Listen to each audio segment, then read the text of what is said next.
Talk NHSCA Preview. Man, it's good to be back talking about wrestling. I can't wait to run down some of the girls, some of the freshmen, sophomores, juniors, seniors representing North Carolina that I think are going to make deep runs that we need to watch out for. So let's kick it off with the ladies. Down at the bottom, 103, Megan Rowland. You know the name. She's, even as a freshman, been around the block a little bit.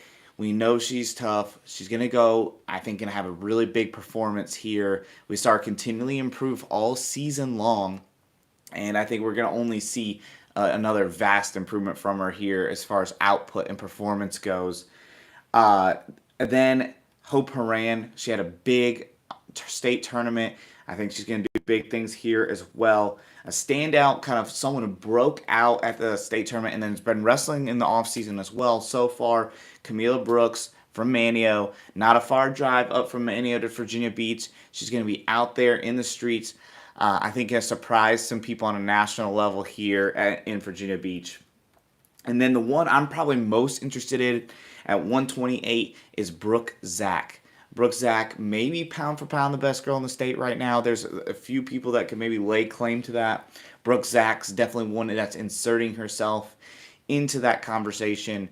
Really looking for her to get a big result here, placed really high. I think she can win this whole thing, but a top 3 finish here would kind of cement her in that national title conversation or national picture as far as that goes. And then coming down to 136, a local girl here from East Henderson, Eva Kifava, really great state tournament, bonused her way through, been wrestling all over the place. I really think that she's going to represent the area and her school and North Carolina really well here and go on a very deep run. One request, ladies, is after you have an awesome performance here, throw out folk style. Let's get to freestyle season. I'd love to see you guys at Southeast Regionals, North Carolina State Freestyle Tournament, and then heading down to Fargo as well. It's after this tournament, folk style, bye, hello, freestyle. I think we can place a bunch of these ladies at Fargo this summer. A bunch of the girls I mentioned and a couple girls I didn't mention I think can do big things there. So heading up to the boys freshman division, I'm not going to call out every single name. We got a bunch of guys in each division that can do really big things. Maybe pick like one per weight or so, maybe a couple here or there. 106, the one I got my eyes on was the runner-up at 4A, Jackson Rowling. Dark horse kid out of Huff High School with Trip Rogers. Amazing freshman season that ended up with his only second loss in the state finals there. I think he's going to do big things at 106 as a freshman. I've also got my eye on Cooper Foster. Super impressed with him as his year went by. So those are the two I'm kind of got my eyes on there. At 113, kind of paying attention to Keaton Crawford out of Union Pines. And he's wrestling for that Wrestling Factory, his club there. Just kind of keeping that on. And then 120, we got two guys. Kenneth Fritz, Dogtown. Super impressed in freshman season. Didn't have the state tournament he wanted, but I think he can do big things here. And then also Bodie Kirkland. Bodie had a great season, including a win over the eventual state champion, his weight class. So we know he's right there state-wise. I'm looking for him to kind of make a jump, move up here in this national rankings. And then moving down a little bit at 138, Bray Trevette. He was runner-up to Jacob Cox, 138 at middleweight for freshmen. Hey, I think we can see him place here. Big, deep run from him. He's not your typical freshman. Looked pretty physically mature, ready to go at the state tournament and the regional tournament we saw him at. I could see him doing really big things and placing pretty high here. The guy I am probably most excited for to see, though, in the freshman division is back up down to the lower weights here is Ian Fritz. Ian Fritz, I have him number 1 on the big board. I had him on number 1 on the big board. The new big boards are going to release. You're going to have to, after Virginia Beach Nationals, you're going to have to see when those come out, if he's still on top of number 1 or did somebody pass him. But Ian Fritz, probably the guy I'm most excited for. I really think he's special out of this freshman class. Heading up to the sophomores. The biggest name in the sophomore class that's here is Cam Stinson. I had him number 2 on the big board. He might have moved to number 1. Like I said, you're going to have to check those out after Virginia Beach Nationals.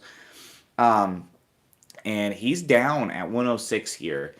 I will be shocked if he doesn't place after the way his high school career has unfolded, the way that he beat Nininger, the way he looked at the state tournament, and then down at 106 here.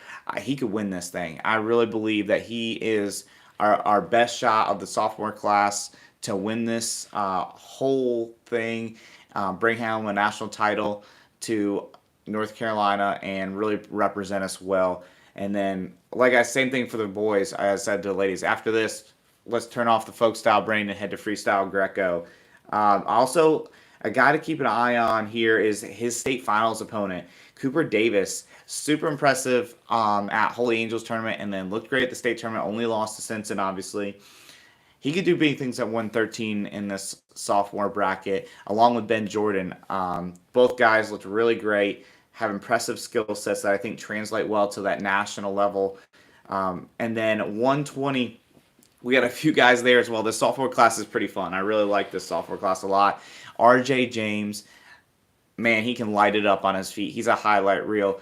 He's going to have to really score a lot of takedowns to kind of counteract that mat wrestling of kind of those northeastern guys out of Pennsylvania, New York, New Jersey. So he's going to have to light it up on his feet, but he can do it. He has a highlight reel. And then Charleston Baglio, we didn't get to see him at the state tournament, but we all know how good he is. I really want to see him have a great performance here, not only because I think he's an awesome kid, but also just to rebound from not having the end of the year that I'm sure he was expecting. So excited to see him kind of dive into this national tournament, and good to see him back on the mat. His top game is going to be a big difference, just like it was for his brothers last year's sophomore national title. I think his top game is going to be a big difference for him in his run. So moving down a few weights, a guy that I really talked about a lot kind of a year ago at this time, but as the season progressed, we focused more on the public school guys and not as much on the independent school guys. As Trey Wilfong, he AA'd here a year ago as a freshman, and here he is back again, going 160 this time.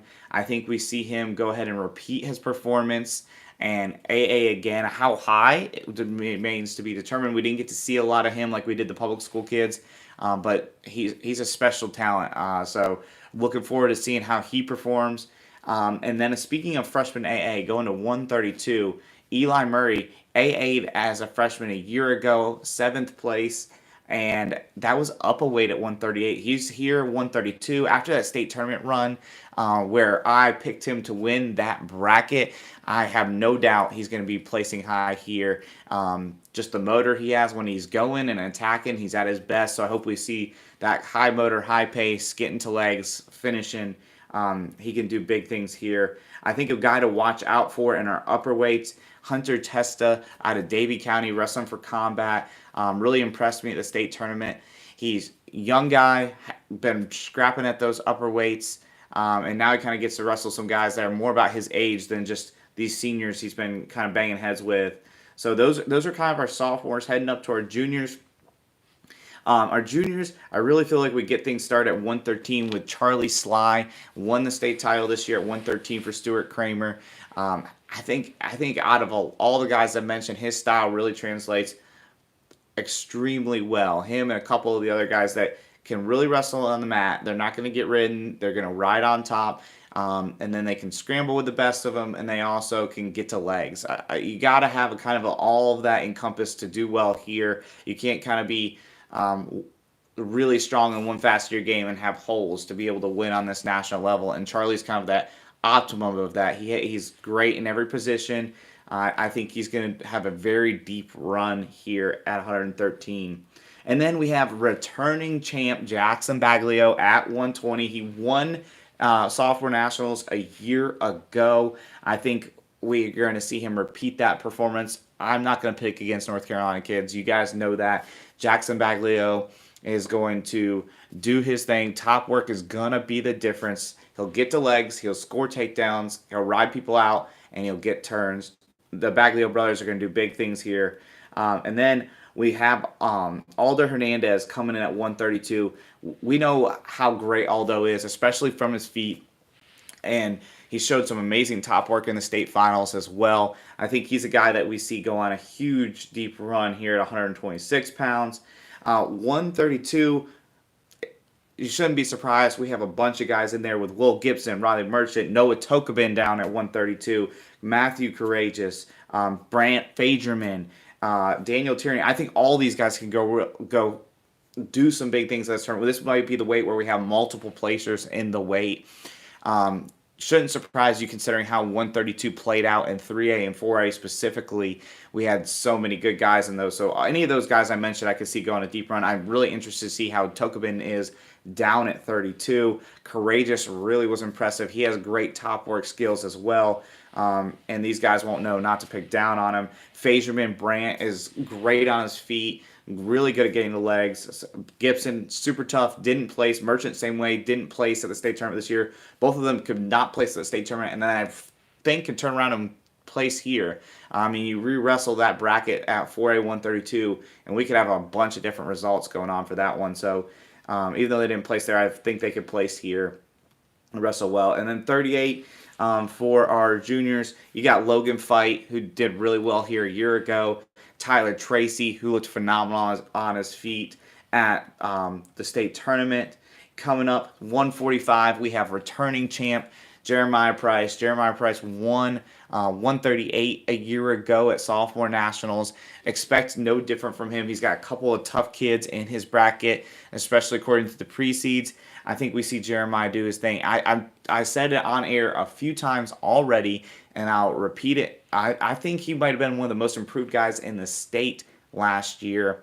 When you look at the way they looked at in the summer at the state tournament and the COVID summer season versus the state tournament this year, he was a completely different guy. He was so much better, which is scary considering that guy won a sophomore national title. So look for him to continue to pour it on here and win the bracket. Stepping up at 160, we got Zayn Burkett. He's in there at 160. Really like the way he can reattack. I would like to see him put a little more offense together at times. If he can do that and get to legs, he'll do big things. But the guy I'm really watching it this way is Jayden Dobeck. I ran into his coaches at NCAA's at the Henry Ford Museum. We're talking a little bit. I love the way this kid can get to legs and score. He gives himself lots of opportunities to win because he creates action. Look for him to make a huge run here, a deep run. And like I said, I can't talk about every single kid. I'm picking a few here or there. 170, Alex Hopper from Laney.